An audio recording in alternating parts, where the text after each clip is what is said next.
Por favor, es un placer. Bueno, ¿estamos peor que en 2001? Sí, estamos mucho peor que en el 2001, porque si vos te fijás tenemos muchísima más pobreza de verdad. ¿Estructural? Claro, sí, porque muchos hacen la comparación maliciosa al 2002, o sea, ya detonada la crisis.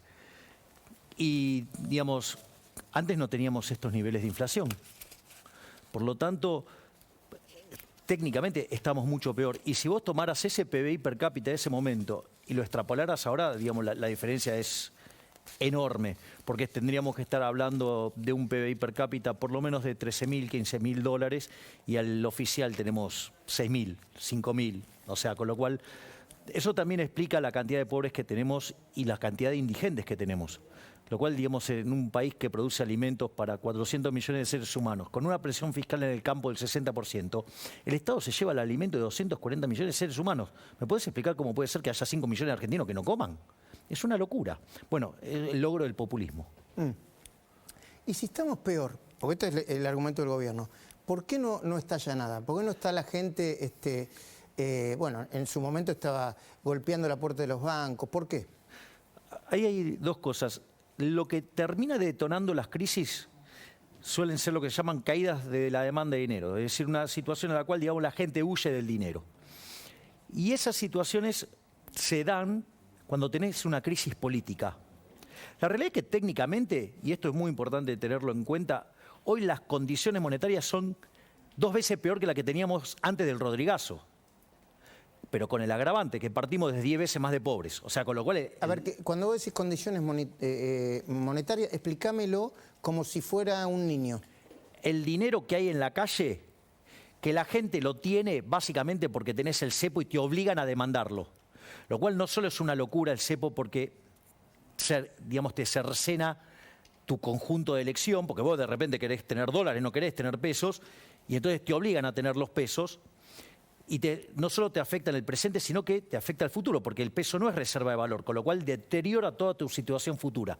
Y en el entonces quedás obligado a tener más pesos que los que vos querrías tener, y eso hace que te cobren más impuesto inflacionario porque te aumenta la base imponible. Ahora, vos en condiciones normales esa plata no la querrías tener. Bueno, eso se llama exceso de dinero, técnicamente se llama money overhang, sobrante monetario, y lo que vos tenés que, este sobrante monetario de hoy, es el doble que el que tenías previo al Rodrigazo. ¿Y qué me querés decir con eso? A ver, en el Rodrigazo vos venías de una inflación del 30 y saltó al 180. De un día para, bueno, de un día para el otro, de un momento para el otro. Sí, y al otro año se fue arriba del 400. Y acá, o sea, saltó de una inflación de ¿cuánto me dijiste? De 30% a 180. A tres dígitos. Claro. De un saque. Claro, y al otro año se fue al 400%. Entonces, si vos... Técnicamente no es una hiper, pero... Bueno, pero es una hipermoderna.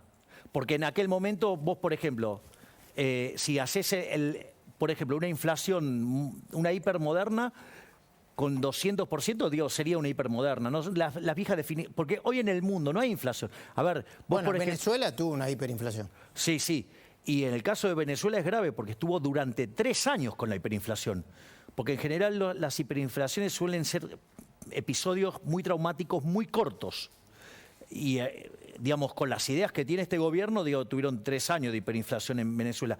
Si me permitís, es más, voy a hacer una referencia de uno de los informes que vos pasaste o de los videos que pasaste. Fíjate que, por ejemplo, Feletti es parte del problema, no parte de la solución. Porque él dice que tiene microeconómicamente 2 inflaciones. Una chantada total, Luis. La macroeconomía... A ver... La inflación es un problema macroeconómico, no micro. Es la micro y lo demás es la guerra y lo demás es Guzmán. Claro, es todo mentira. Todo mentira. La inflación es un problema macroeconómico. Digamos, sino que me muestra algún libro de microeconomía, ¿sí? Aún en la parte de equilibrio general se habla de inflación. Un libro de microeconomía que diga que si controlamos las góndolas no aumentan los precios. Justamente, digamos, o sea, los libros de microeconomía te dicen no hagas eso porque ¿sabes qué te va a decir? Que vas a generar escasez. Viste que las góndolas están más flaquitas ahora. Sí, y la cantidad de productos que hay en los supermercados argentinos es mucho menor. Pero no solo eso. Vos fíjate que en un momento dice la culpa de los monopolios. Eso está mal, eso es de, perdón el término, pero de burro. Y no quiero ofender a los burros. O sea, Porque, vos le pediste disculpas a los burros, yo pedí que cuando quiste... no, claro, digo, pobre asnos, porque digo, compararlo con este señor que verdaderamente... A ver, primero... Si igual él estuvo muy bien porque dijo que milagros no hace. ¿Eh? No, bueno, está bien, pero con eso se aleja. Y aparte, yo te hago una pregunta, en serio, Luis. Si todo el mundo logra controlar la inflación, entonces no es un milagro. ¿No? Porque el milagro tiene que ser algo excepcional. O sea, los países que tenemos inflación somos 5. Ahora, vamos a esto. A lo que quiero ir es lo siguiente. El monopolio, o sea, de última podrá afectar al nivel de precios, pero nunca la tasa de variación. La tasa de variación es un problema macroeconómico que tiene que ver con lo que vos hagas en el Banco Central. La otra mentira, que tampoco hay que dejársela pasar, que dice, no, bueno, ¿qué es la guerra? ¡Mentira! El presidente dijo. Pero es que es mentira. El presidente dijo, a ver, era, como dijo, más o menos, del 50%, más o menos entre un 10 y un 12 es la guerra. Mentira. A ver, mirá, vamos a hacerlo con un ejemplo. Suponete que por alguna... suben los precios internacionales de los alimentos y vos no podés dejar de mandar alimentos porque si no te morís de hambre. Entonces, digamos, o sea, convalidás ese aumento de precio. Quiere decir que entonces, si vos estás consumiendo lo mismo y pagás un precio más alto, ahora estás gastando más plata ahí. Si vos estás gastando más plata ahí, en otro lugar tenés que gastar menos. Entonces, ese precio que subió acá, en otro lado, tiene que caer. Entonces, es falso. Solamente vos podrías tener inflación si aparece el Banco Central, emite dinero y convalida que el precio que tiene que caer no caiga y por ende el que tiene que subir, sube más. Por lo tanto, si quiere ir a buscar el problema, que lo vaya a buscar al Banco Central. Luis, en los últimos 2 años, este gobierno estafó a los argentinos con emisión monetaria para financiar el déficit fiscal. ¿Cómo estafó? A ver, explícame. Es una estafa. A ver, lo hago con un ejemplo muy cotidiano para que se vea. Suponete que estamos en una economía que hace transacciones en monedas de oro. ¿Tengo que suponer eso? Sí. Muchachos, estamos transando moneda de oro, Federico. Vamos a comerciar. Bueno, dale. Claro. Entonces, sucede que ahora viene un amigo mío, un físico y otro un químico, que logran transformar el plástico en oro. Unos alquimistas. Ponele. Entonces, ¿qué empezamos a hacer? Empezamos a comprar plástico. ¿Son amigos tuyos? Es una... No, porque está el Bitcoin también, hay mucho lío con eso también. Okay. Pero, entonces, ¿qué es lo que pasa? Entonces empezamos a falsificar ese oro. Mientras que ese oro esté en mi casa, ¿qué problema hay? Ninguno. Suponete que lo uso para decorar mi casa. No pasa nada, no jode para nada.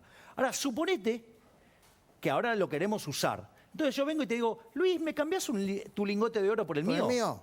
¿Es el que tus amigos convirtieron en el plástico? Y te resultaría raro. Qué bandido, ¿eh? Y suponete que después te digo, ¿y si te doy 2? O sea, en el fondo, digamos, te estoy estafando. ¿Cómo se hace esto en la economía? O sea, lo que vos querés decir que cuando nos daban pesos... para financiar el déficit fiscal, eso es una estafa. Y eso se manifiesta después como inflación y en una pérdida de poder adquisitivo del dinero. Entonces, ¿qué significa esto? Si el gobierno en los últimos 2 años se emitió por el equivalente de 11 puntos del PBI, este gobierno se estuvo robando a un ritmo de 5,5 puntos del PBI año a año con emisión monetaria, instrumentado desde ese... institución nefasta llamado Banco Central de la República Argentina. A ver, ¿por qué y para qué? ¿Por qué para la economía y por qué y para qué para la política? Bueno, en realidad, primero porque están financiando el déficit fiscal. O sea que están financiando la fiesta, la joda de la política. Es decir, entonces... El plan platita. Por ejemplo, pero el efecto del plan platita todavía no se vio. Pensá que cuando vos emitís un peso... el impacto en precios tarda 18 meses. O sea, todavía no estás viendo el plan platita. A ver, los 30.000 millones de pesos, que después va a estar Santilli, porque hablando de la provincia de Buenos Aires, que se gastaron, que le dio el gobierno nacional a Kicillof para las elecciones 30.000 millones de pesos. Sí, pero ese mes, ese todavía no ese diciembre, se patinaron de déficit 600.000 millones de pesos. O sea, es un descalabro lo que hicieron. Y eso no lo vas a ver, todavía no lo estás viendo, lo vas a ver dentro de 18... A ver, no lo vas a ver en el impacto de la inflación. Todavía no está ese impacto. Faltan como 15 meses para que lo veas. Pero ahora vamos a tener, para marzo vamos a tener una inflación, dicen algunos, del 5,7%. Pero Luis, a ver, financiamos 7,4 del PBI, digamos, durante el 2020. ¿Qué significa eso para que la gente lo entienda? Emitimos a mansalva, tiramos peso a la calle, digamos, para financiar la fiesta de la política. Entonces, y Alberto Fernández se ufanaba de cómo él manejaba la pandemia, siendo una de las economías que más cayó en el mundo. Es más, el problema del mundo durante la pandemia era la deflación. ¿Por qué era el problema la deflación? Porque cuando la gente se asusta, deja de consumir bien y ¿qué hace? Acumula dinero. Entonces eso hace que el poder adquisitivo de la moneda suba, es decir, ¿Y acá que por qué tenga no? deflación. Pero acá, digamos, o sea, ¿vos te vas a quedar con pesos, Luis? ¿A mí vos me preguntás a mí? No, bueno, tampoco, no es que no, tampoco hay muchos instrumentos para bueno, la gente huye, obviamente. ¿Qué hace? Compra bienes. Y huye como puede. O sea, después del Rodrigazo, la salida histórica es acumular dólares. O sea, hay gente que acumula dólares, hay gente, digamos, que acumula en ladrillos, o sea, en propiedades. Pero acá, digamos, o sea, hay gente que hasta, digamos, acumulaba alimentos y lo metía en el freezer porque sabía que, digamos, que tenían que comprar al principio de mes. Ahora mismo después... están acopiando alimentos secos, ¿no? Exactamente. De hecho, bueno, las personas más vulnerables tienen que hacer eso. Porque si le erran en ese cálculo, digo, no comen. Entonces, ahora fíjate el nivel de locura que hemos llegado, digamos, en el país de los alimentos, tener que hacer la cuenta para poder llegar a comer. Entonces, ¿qué más hace falta para que esta gente se dé cuenta de que hicieron un desastre y que todavía lo peor no llegó? Porque el día que vos generes la crisis política que te hace caer la demanda de dinero... Ahí viene la hiper. Ahí viene la hiper, claro. Vos vas a tener algo 2 veces peor que el Rodrigazo. Ponele, ahí se multiplicó por 6. Si multiplicamos por 6 ahora, iríamos a 360 de inflación. De un día para el otro. Eso es hiper. Claro, ahí tendrías la aceleración. Pero no solo eso, Luis, sino que estamos partiendo de una base de 10 veces más de pobres. En aquel momento se multiplicaron por 6 veces los pobres. Eran 5 puntos. 4%, creo. Saltó a 25. Ponele 5 o 6 veces. Ahora hay 37 puntos. Ponele 40, redondealo de 40. Digo, o sea, ¿a qué vamos a ir? A 95% de pobres. ¿Y por eso vos decís que no vas a quitar los planes sociales en el caso hipotético de que, no sé, seas presidente? Mira, Luis, esto, a ver, si vos vas a libros que yo he publicado, esto es lo bueno de haber publicado cosas. Hay libros míos del 2013 explicando que vos no podés sacar los planes sociales. Eso se justifica en base a que es la ética de la emergencia de Ayn Rand.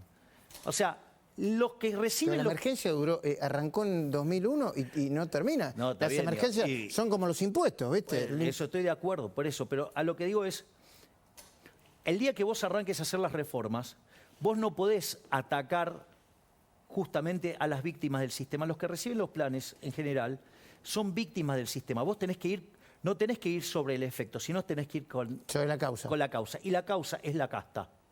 Entonces vos tenés que ir contra todas las partidas. ¿Pero qué significa la casta? Porque la casta es, si vos le metés en todo casta, debe haber políticos que son honestos. Y después, casta es, ¿qué? El gasto público. El gasto público es casta, eso sí. Bueno, pero a ver. O casta o manejar el ejército de pobres para seguir acumulando poder político. Por ejemplo, hacer casta es que vos aplicás políticas que sabés que fracasan. Porque tu único objetivo es acumular más poder y quedarte. Exacto. Ejemplo, el rey de la casta, ¿quién es? Alberto Fernández, porque cuando estaba fuera, la criticaba a Cristina con el tema de la inflación y le decía, no mande a Moreno y a los chicos de la cámpora del supermercado, vaya y pídale cuentas a Marcó del Pont. O sea, en ese momento entendía la naturaleza monetaria de la inflación. Ahora no, ahora es culpa de todo el mundo, menos de él. Y en realidad es de él. Porque si la política monetaria, como dijimos hace un rato, tiene 18 meses de rezago, este gobierno tiene 27 meses, por lo tanto, digamos, es toda culpa de él. Entonces, o sea, y que no venga con pero Macri, porque justamente una de las cosas que pasó cuando renuncia Caputo al Banco Central y asume Salderis, frizó la cantidad de dinero. O sea, con lo cual le terminó generando un beneficio, esa inflación de la que él se ufanaba, que le hizo bajar al 37%, fue a pesar de él. Entiendo. Y cuando vos hablas de... Bueno, primero decís que, a ver, cuando sea presidente en el 2003 voy a mantener la presidencia. Después dijiste que los argentinos no nos refugiamos en el dólar, eso está claro. Cuando vos hablas de dolarización, hubo mucha gente que no está de acuerdo con vos, ¿no? Que está en todo su derecho. Veamos primero a Carlos Melconian. Este es un textual de Melconian, ahí lo tenés en la pantalla, Javier. Los que tienen un proyecto dolarizador tienen que llamar a David Copperfield para arreglar el balance del Banco Central, Carlos Melconian. Me extraña que haga referencia entonces al balance del Banco Central, porque justamente si uno mira el balance del Banco Central, vos sabrías que podés hacer la operación. Es decir, justamente... Pero no era que no había dólares. No, pero, a ver, el punto es el siguiente. La base monetaria, sí, el dinero que emite el Banco Central es un pasivo. Otro pasivo que emite son las LELIQs, o sea, que devengan interés. Yo, digamos, o sea, la reforma tiene cuatro puntos, o sea, hubo mucha deshonestidad intelectual en cómo se discutió esto. Acá tenés tiempo, así que desarrollalo. Por eso yo te lo cuento. La primera etapa es, la única justificación de verdad para tener un banco central es que sea prestamista de última instancia. Es decir, cuando tenés una corrida, le ponga plata a los bancos para que puedan... Para que no quiebren los bancos. Exactamente. Es el único motivo por el cual existe. Verdadero. Después todos los demás son todas metáforas para justificar el robo de la política. Pero, entonces, la primera parte de la reforma es reformar el sistema financiero. Yo hablo de convertirlo a banca Simon, que es, por un lado... ¿Banca qué? Banca Simon. ¿Qué es eso? Es un modelo de banca que se desarrolló durante la década del 30 en la Universidad de Chicago. 8 economistas lo desarrollaron para prevenir las corridas bancarias. Es decir, que no tengas más este sistema de encaje fraccionario que vos pones la plata en el banco, una parte la guarda, pero otra la presta. Entonces vas a tener lo que se llama el almacén de valor, que es como si fuera una caja fuerte, dejas la plata ahí, pagás un fee y cuando querés te la llevas. Está siempre. Y después, si te gusta... Hay un dicho que viste que dice que si te gusta... La pelusa. No. Claro, el durazno, bancate la pelusa. Sí, sí. Bueno, esto es igual. ¿Te gusta la tasa de interés? Anda a la banca de inversión. Entonces, si vos vas a la banca de inversión, invertiste en un fondo que quebró, perdés vos. Pero ¿entendés? No se socializa la pérdida. Es una decisión de un privado que se la banque el privado. Exactamente. ¿Te gusta la tasa de interés? Hace eso. Cuando vos haces eso, el sistema... ¿A vos te gusta la tasa de interés? No, ¿te gusta? A ver, digamos, o sea, yo, digamos, me puedo manejar solo mis fondos, por eso. Pero ¿sos audaz para manejar tu fondo? Yo solamente para saberlo. No, digamos... ¿Sos conservador? No, soy, digamos, o sea, soy bastante averso al riesgo, por decirlo de alguna manera. Ok. O sea, averso que no es averso. Claro, tiene que ver con aversión al riesgo. O sea, sí, entendí. Que rechazás el riesgo. Pero perdón, no te quería interrumpir. Dale. La segunda etapa es, una vez que vos hiciste esa separación de la banca, en una hiper, eso, ¿cuánto tardás? Nada, lo haces instantáneo. En una situación normal, tardás en cuánto liquida la cartera del banco. O sea, técnicamente se llama duration. Okay. Ahí te pasás a banca libre. ¿Qué quiere decir esto? Que a partir de ahora, digamos, los bancos, digamos, o sea, las instituciones financieras tienen que competir y arrancarse los ojos entre ellos. ¿Eso qué implica? Que cuando vos te endeudes, lo vas a hacer más barato. Y cuando te paguen tasa, te van a pagar tasa más grande. Es decir, vas a comprimir, digamos, el spread, lo que ganan las instituciones. Ya me diste 1 o 2 puntos. 2 puntos, claro. Una vez que haces eso, lanzás la competencia de moneda. Es decir, que la gente elija la moneda que más le gusta. Ahora, la realidad es, los argentinos ya eligieron su moneda. Seguramente elijan... Los argentinos ya eligieron el dólar. Eligieron el dólar. Entonces, cuando vos haces eso, vos tenés que liquidar la base monetaria y las LELIQs. ¿Por qué están las LELIQs en el balance del Banco Central? Porque vos financiás al fisco, ¿sí? Le das guita, le das emisión monetaria a cambio de un bono. ¿Y cuál es el punto? El punto es que cuando vos haces eso, después ese dinero entra a la economía y genera inflación. Entonces, ¿qué hacen? Lo esterilizan. Entonces te dan una LELIQ y sacan la plata y de esa manera el dinero está fuera del sistema. Pero hoy tenemos casi 5 billones de pesos en LELIQs. Entonces, digamos, tenemos un descontrol monetario atómico. Entonces vos cuando hablas de dolarización, ¿qué decís? Entonces, las LELIQs tenés que reconocer lo que verdaderamente es, que es deuda pública, que es lo que siempre debería haber sido. ¿Y qué es lo interesante? Vos le estás pasando un instrumento que es de pésima calidad, que es ilíquido, ¿sí? O sea, ilíquido quiere decir que si lo querés liquidar en el mercado no tenés mucha chance, y se lo vas a cambiar por un bono en dólares, ¿sí? De una economía que está reestructurando y que además va a tener fuerte liquidez. Por lo tanto, digamos, si alguien quiere los depósitos, digamos, o sea, los bancos... O sea, vos hablas de una dolarización bastante... No es una dolarización... No es la convencional. No es, mirá, en el armado de sistemas financieros y política monetaria vos tenés 7 estadios. Bueno, ¿Me vas a nombrar a los 7? No sé si vamos No. Sí. Ponele, la convertibilidad era el estadio 3, que era dinero fiduciario. Está bueno, sí. Dinero fiduciario. ¿Y la dolarización qué estadio es? Para. Dinero fiduciario y banca, digamos, de encaje fraccionario, pero ese dinero fiduciario respaldado. La dolarización, por ejemplo, como en Ecuador, es estadio 4. Yo estoy proponiendo estadio 7. ¿Y qué significa? ¿Qué me querés decir con eso? es el sistema más libre, es anticorrida y con libre elección de moneda. Déjame que te diga lo que... no sé si tenemos el video de lo que dijo Prat Guy acá cuando nosotros hablamos... Ah, no, es un textual de Prat Guy, ¿no?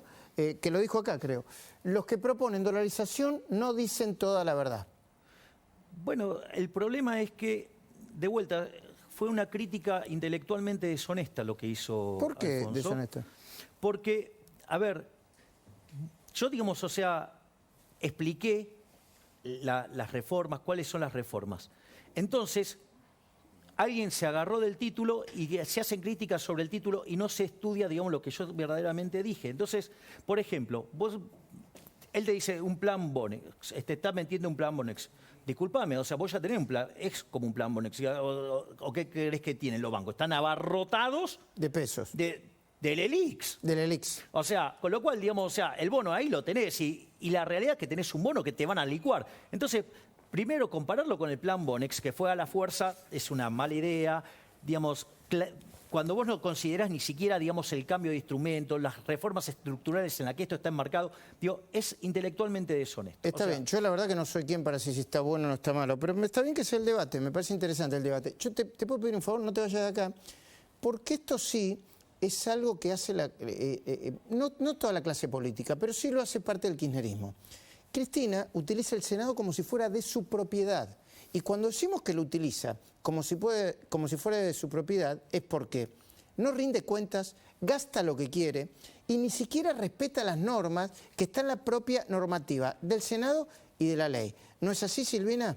Sí, efectivamente. A ver, mira, yo creo que te acordarás, todos nos acordamos el video de los piedrazos a todo el Senado, sí, sí, al despacho de Cristina. Mirá. Bueno, ese es el video mentiroso, digamos, ¿no? Ahí también le pusieron un poco de... Exactamente, lo que vimos ahí. Bueno, esta semana se conoció cuánto iban a salir, a costar los arreglos del despacho de Cristina, los arreglos del Senado en general. Ajá.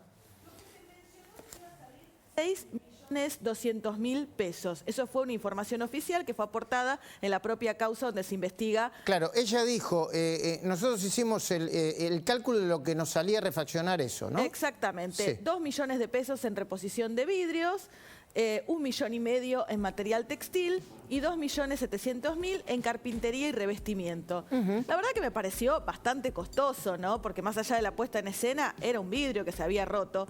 Y empecé a hurgar. Perdón, la verdad que sí, se rompió yo no quiero minimizar lo que le pasó a la vicepresidenta ni a todos los que recibieron piedrazos, pero se rompió un ventanal, 6 palos y pico por un ventanal. Claro, exactamente. Bueno, viste, como siempre, está bien que lo quieran agrandar, pero como siempre tratan de ver la oportunidad para sumarle más gastos.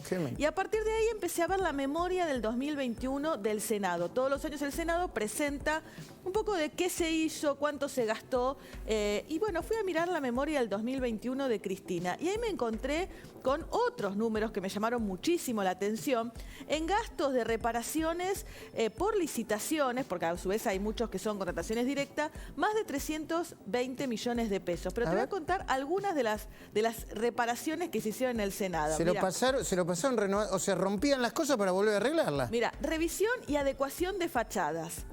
Servicio de provisión, pulido e hidrolaqueado de pisos de madera. Impermeabilización de patio y terraza. Esto, mira, me llamó la atención. Provisión y colocación de vidrios de seguridad en oficina, pasillos de circulación y áreas comunes. O sea, ponían vidrios de seguridad, pero evidentemente para que no la miren a los ojos. No, bueno, o para que no se puedan romper, pero en esa ventana evidentemente no lo han puesto, porque si no, no se tendría que haber sucedido esto. Mirá vos. Servicio de reparación. Qué bueno, qué bueno lo que decís. O sea, provisión y colocación de vidrios de seguridad en oficinas, pasillos de circulación y áreas comunes, menos en la ventana que se rompió con el piedrazo. Raro, ¿no? Porque evidentemente el que tiró el piedrazo tenía que conocer que esa ventana no tenía vidrio de seguridad. Raro. Sí. Servicio de reparación y puesta a puntos de bombas del sistema de calefacción del Palacio Legislativo. En total del 2021 en reparaciones, 443 millones de pesos. Hasta acá una cifra exorbitante. Un montón de guita. Pero esto le tenemos que sumar otro dato. ¿Qué dibujo? A ver, este dibujo, esto que vemos que nos llama la atención, tendría que haber sido auditado por la propia auditoría interna del Senado. Pero con excusa del COVID, que siempre les viene bien, decidieron que hay muchas cosas que no se habían auditado en el Senado. Entre esas cosas tenemos el famoso Fondo Especial de Reserva, que lo hemos contado en programas anteriores. Mira, en el marco de la aplicación... El Fondo de Reserva es un instrumento para gastar a mansalva lo que se le antoje, ¿no? Y encima no es auditado. Mira, en el marco de la aplicación del circuito O sea, le pone el título de Fondo de Reserva para que no sea pasible de auditoría. De aplicación del Fondo Especial de Reserva, dispuesto por la disposición tal del 2018, por motivo de contrataciones de obras y servicios, no se han realizado intervenciones en los anexos de pagos, dado que al 22 de noviembre del 2021 los mismos no han sido girados hasta Dirección General. Todo 2021 no fue auditado. Y miraste otro, rendiciones de cuentas, o sea, lo que estábamos hablando recién. En el contexto de la pandemia y de medidas decretadas debido a la situación sanitaria, que es de público conocimiento, al 22 de noviembre del 2021 no han sido girada la documentación relativa a la rendición de cuentas, etcétera, etcétera, que está dispuesta por normativa. O sea, no rinde cuentas, no la auditan y gasta millones en supuestas reparaciones que, bueno, que sale de la plata de todos nosotros. Qué impresionante. Ahora, ¿cómo se controla esto? A ver... Primero, estamos de acuerdo que es un escándalo. Es un escándalo. A ver, pero si me permitís, explico por qué pasa esto. Mira, Milton Friedman decía, hay 4 formas de gastar. Vos podés gastar la tuya o la de otros. La podés gastar en vos o en otro. Lo mejor que podés hacer es gastar la tuya en vos mismo, porque vos sabés lo que te cuesta ganarla y vos sabés bien lo que querés. No. Eso está bueno porque te pones los límites vos mismo, porque decís, ¿cuánto me costó? Claro. Claro, porque es con la tuya. Si no la ganaste en el casino, no te vino de arriba, es... Exactamente, no sabés lo que cuesta ganarla. Entonces, y además vos sabés lo que vos querés. La otra forma es gastar la tuya en otros. ¿Sabés? Cuando haces un regalo, tratá de quedar bien con lo menos posible, minimizás el costo. ¿Te parece? Sí. Bueno, depende que... No, hay gente más generosa que otra, ¿no?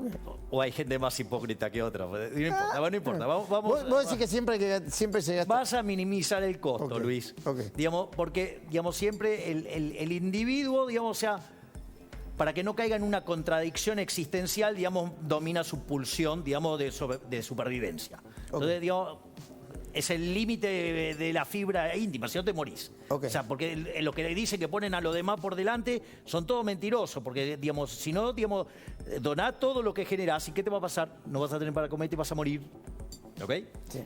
Ahora, si llevas todo eso al extremo, obviamente. No, bueno, esto es la lógica bajo la cual pensaba Borges, que es fenomenal, porque te permite ver cuando algo es ridículo. Si estás enamorado, si tenés un gran amigo, le haces un regalo fantástico. Pero eso es porque me genera satisfacción a mí. Ah. O sea, digamos, yo disfruto de ver contento a un amigo mío y en función de eso le hago un regalo.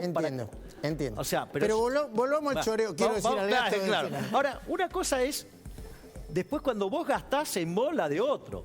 Vos sabés la gente que yo conozco, digo, que cuando, digamos, o sea, viaja por negocios, o sea, viaja no en ejecutiva, viaja en primera, pero después cuando tiene que, con la propia, viaja en el gallinero. Viajen. O sea, con lo cual, digamos, o sea, cuando gastan la de otro, despilfarran. Pero ¿cuál es la peor forma de gastar? Es la de otros en otros.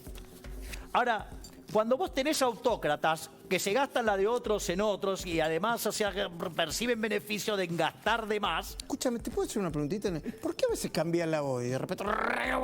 Porque tiene que ver con la intensidad. Con la intensidad y pero cómo dale, voy acelerando. Sí. Entonces, ya que, digamos, siempre gastar la de otros en otros es un disparate, digamos, por eso siempre funciona mal el Estado, pero hay gente que se ocupa de hacerlo funcionar peor. ¿Para qué? Para, digamos, o sea, conseguir beneficios como contracara del monopolio de la violencia. Porque, digo, la única forma que vos podés hacer estos desastres es porque, digamos, o sea, tenés el aparato represivo de tu lado. Si no, no podés hacerlo, digamos. O sea, y es lo que hace la casta política, y es lo que nos empobrece, y es lo que hace que la gente cada día esté más enojada. Porque a ellos les va muy bien, al resto de los argentinos no. Entiendo. Bueno, ahora, ¿cómo se evita esto? La única forma de achicar, de terminar con estos problemas, esto que mostró Silvina, achicando el tamaño del Estado. Tenés que achicar el tamaño del Estado. ¿Pero qué haces? ¿Cerrás el Senado?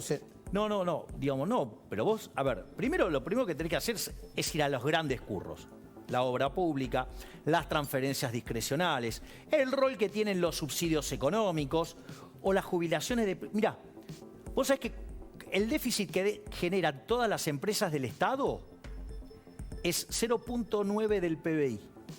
¿Sabés cuántas son las jubilaciones de privilegio las que quedaron? ¿Cuánto?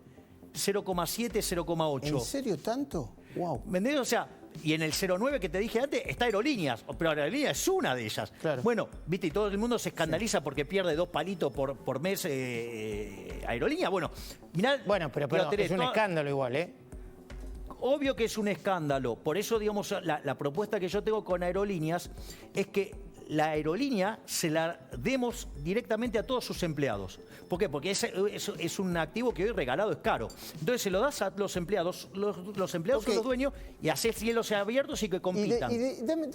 Contestame esta última pregunta agradeciéndote el tiempo. No, por favor. ¿Qué propuesta tenés para los planes sociales? Desde mi punto de vista, los planes sociales vos no los podés tocar en la primera etapa de lo que yo llamo... Tenés 3 generaciones de reformas. Sí. La primera tenés la reforma del Estado, bajar estos gastos espurios del sector público para bajar impuestos, ¿sí? De hecho, la reforma tributaria que tenemos en mente es de los 170 impuestos que hay, es llevarlo a 10. Mirá vos. O sea, ya tenemos... Sí, hay 160 que ¿sabés cuánto recaudan? 0.4 el PBI. Claro. Es un curro enorme. O sea, son 160 personas que se llevan medio puntito el PBI. Sí. Hey, digo, visto macro es poco, visto en la personal es mucho. Ok. Después, desregular el mercado laboral hacia adelante, abrir la economía, en todo esto también se hace en simultáneo la reforma monetaria. ¿Y los planes sociales? Entonces eso te genera un fuerte crecimiento económico. Eso te va a asegurar que durante 15 años vos vas a crecer muy fuertemente. Sí. Y vas a crecer intensivo, además, en mano de obra. Por lo tanto, vas a tener un aumento de la PEA, vas a tener, digamos, más puestos de trabajo, vas a tener más remuneración porque son más productivos y eso te permite hacer las reformas de segunda generación, que es que los planes sociales los deje la gente porque les conviene ahora trabajar, ir a la reducción de la planta del Estado con programas de retiros voluntarios, pero ahora con un mercado laboral flexible, no como en los 90, te va a permitir que eso sea absorbido, ¿sí? Y también, ¿sabes qué te va a permitir hacer? Ir con el tema de la reforma previsional, porque el sistema está quebrado. Pero vos podés hacer todas estas reformas que, hecho en un contexto de tanto crecimiento, no vulnerás ningún derecho adquirido. Javier, gracias por venir, ¿eh? Un placer. Escuchame una cosita, no te voy a decir cuál es el día de mi cumpleaños porque me vas a regalar cualquier cosa, un peine. La pregunta es, ¿por qué crees que yo tengo, digamos, tan baja la estima hacia tu persona? No, la estima. No, pero aparte... Porque vos hablás de costo. No, pero aparte... No, yo no me preocupo por eso. Porque vos no sabés, quizás tengo personas cercanas que me meten... No, ojo con lo que haces. Tu mamá, sí. Sí. Gracias por venir. Gracias, Luis. Che,